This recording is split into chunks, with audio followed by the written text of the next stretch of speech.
Hi guys and welcome to Bomb Anime. It's your girl Ruka. And Big Boy Sama here, bringing you an episode of The Duke of Death and His Maid. So I liked the very beginning where they had like a little mixture of like 2D and 3D animation. I thought it was interesting, and I like the way that sometimes it has sort of like layered 2D objects that made it look a bit like, you know, like those little theatres you can make in a box. Yeah, okay, I get what you mean. Yeah. I don't know what they're called, but like I liked that element. Trust the editor to talk about the editing. Okay. Also, I thought it was really interesting that whatever he touches dies, even with the gloves on. I thought the gloves would have some kind of effect, because in other like mythical stories I've watched where people touching things has an ill effect, gloves can help. Even with like X-Men and Rogue, I don't know, I just thought the gloves might do something, you know? Yeah, I noticed that too, and I thought, this is death. There's no forgiveness here. There's nothing. Like, it's like, if you touch them, they're gone. And it just makes the interaction between him and Alice a little bit more scary. That is true. Also, he seems like a very sensitive boy, so I feel like it is very unlikely that he was cursed for something that he did, and it's possible that whatever he has been cursed with, the reason why has got something to do with something his family has done, and he is basically the one that is forced to take it on. And I'm wondering if it's because he's the firstborn son. They mentioned he had a younger brother that might be getting the fortune, where he was supposed to take over. So I feel like it might be intertwined, especially because it also says that the witch has wiped his memory. He doesn't remember much apart from the fact that she said that no one's gonna love him, he's not gonna be able to love anyone, and he will live a life of misery. What a thing to say to a 5-year-old child. Yeah, I mean, like, let's talk about that. Because, like, okay, I get it. The family wronged you. You cursed the firstborn. Even God did that in the Bible, so whatever. It's a thing that people have seen, in it. However, a 5-year-old who knows nothing, this really gives me Beauty and the Beast vibes. Oh my God, same! It's like, even down to the roses and everything, it's just Beauty and the Beast on basically.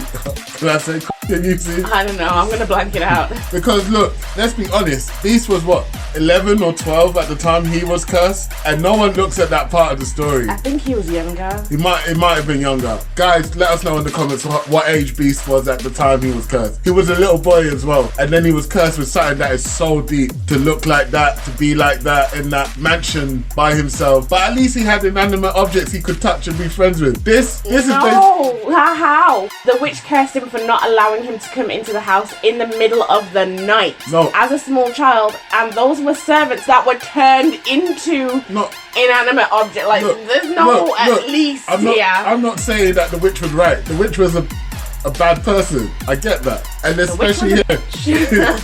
Which was a bitch. But what I'm saying is, imagine playing normal mode. This is hard mode. Like, this is hardcore mode. Anything he touches that even is if living, they touch him. Woo!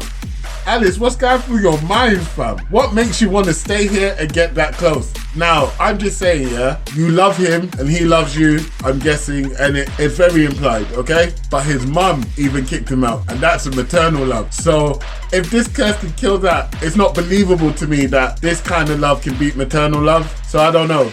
It's extremely believable. First of all, their nobility.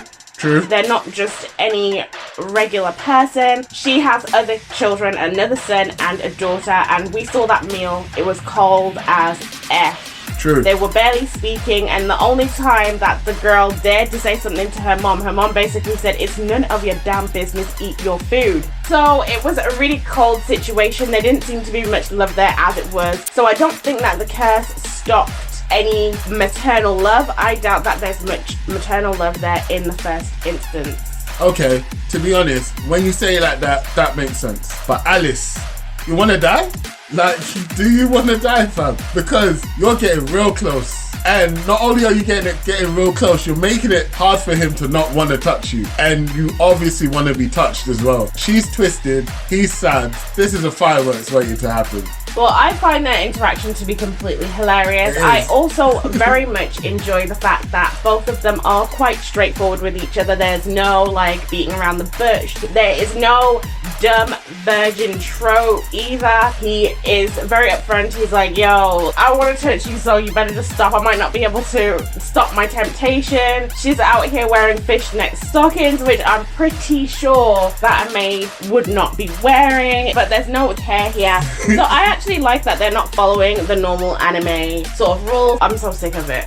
I do like the fact that she is a bit sexualized in this situation because it brings the power to sort of equal levels. It's no longer the power of the Duke and his maid because she knows she's got power over him the same way he has power over her, and it's sort of fair in that sense. So the relationship is quite cool, it's quite honest, and it's quite fair. And it goes back to what you were saying about how they're both straight up and straightforward with each other. I really like their interactions. The macabre of the hilarity is just too much for me. Like, but Alice, do you want to die? Like, I still can't get my head around that. I don't get it. Well, I do think that something definitely happened in their childhood. He must have done something for her that made her have such a strong reaction to him, because the way that she is actually with him, it shows way more than, oh, I just kind of find you attractive. There is something way more there. She does make absolutely everything sexual, which is, it's hilarious. It is actually really funny. And she just really seems to care about making him happier. I feel like even the things where she's doing her over-sexualized things is to break him out of the moods that he gets into, because he does seem to suffer from a little bit of depression. A little bit. Which is obvious. Someone who went through this, and he's been living here since he's 5 years old. Of course he would be experiencing something like this. So it does seem like she's using it as a way to shake him out of that as well, and to refocus him on something else. Yeah, I do get that. Who knows, maybe in the future we'll learn a little bit more about Alice's backstory to see why she is the staunch defender of this guy who kills everything he touches. Now, I do not feel any animosity against his family not wanting to be near him and him losing friends, because this curse, bruv, this is what makes it so weird to me, that she is staying and she is honestly willing him to touch her. I feel like I'm getting vibes that she'll be happy if she died because of him. Do you get what I mean? I'm getting those kind of vibes, and it's interesting, and I'm willing to find out more about it. I do want to know more about Alice, because she seems way more interesting than what we've just gotten from this first episode. Also, little side note, her eyes are so beautiful. Like, the actual detail that is in her eyes and the depth in her eyes, I actually love. A lot of anime eyes are not this detailed, I feel, but I really love them. They're nice. But okay, away from that. Your editor is showing it. That's cool. No, I want to talk about the meeting of Philip and the Duke, because it was absolutely soul crushing. He had these absolutely lovely positive memories of Philip, and then Philip arrives, and it basically just on all of his good memories because of the difference in treatment that he got when they were a kid. Not only that, Philip doesn't even remember their childhood together. It was hard to watch. Side note, Philip's bodyguards are A1, fam. These guys were ready at any point to lay their lives down to protect Philip. They were the same kids, weren't they? From the flashback? Yeah, from the flashback, yeah. You know what? In that whole interaction between Philip and the Duke, I wanted to hate Philip, you know, but I couldn't, because Philip came there against his will as a penance for being a bad friend, basically, while his friend is going through stuff. And even though he doesn't see him as a friend now and he sees him as a monster, he still did it. He still came over to handle the nobility business. And like, I know that some of you are going to be looking at me or saying, what the hell are you on about? Remember, like Ruka just said, they are nobility. This ain't no regular schmegular people. So certain things need to be done. And that fierce defense of the hereditary line and whatever that needs to be done, I kind of admire that. What? I admire it. I said it. Okay, well, I do not agree. Of course you don't. And with that, we are out of here. Meet us again next week for our second episode of this, so we can find out more together. Don't forget to like, subscribe, and share. Peace.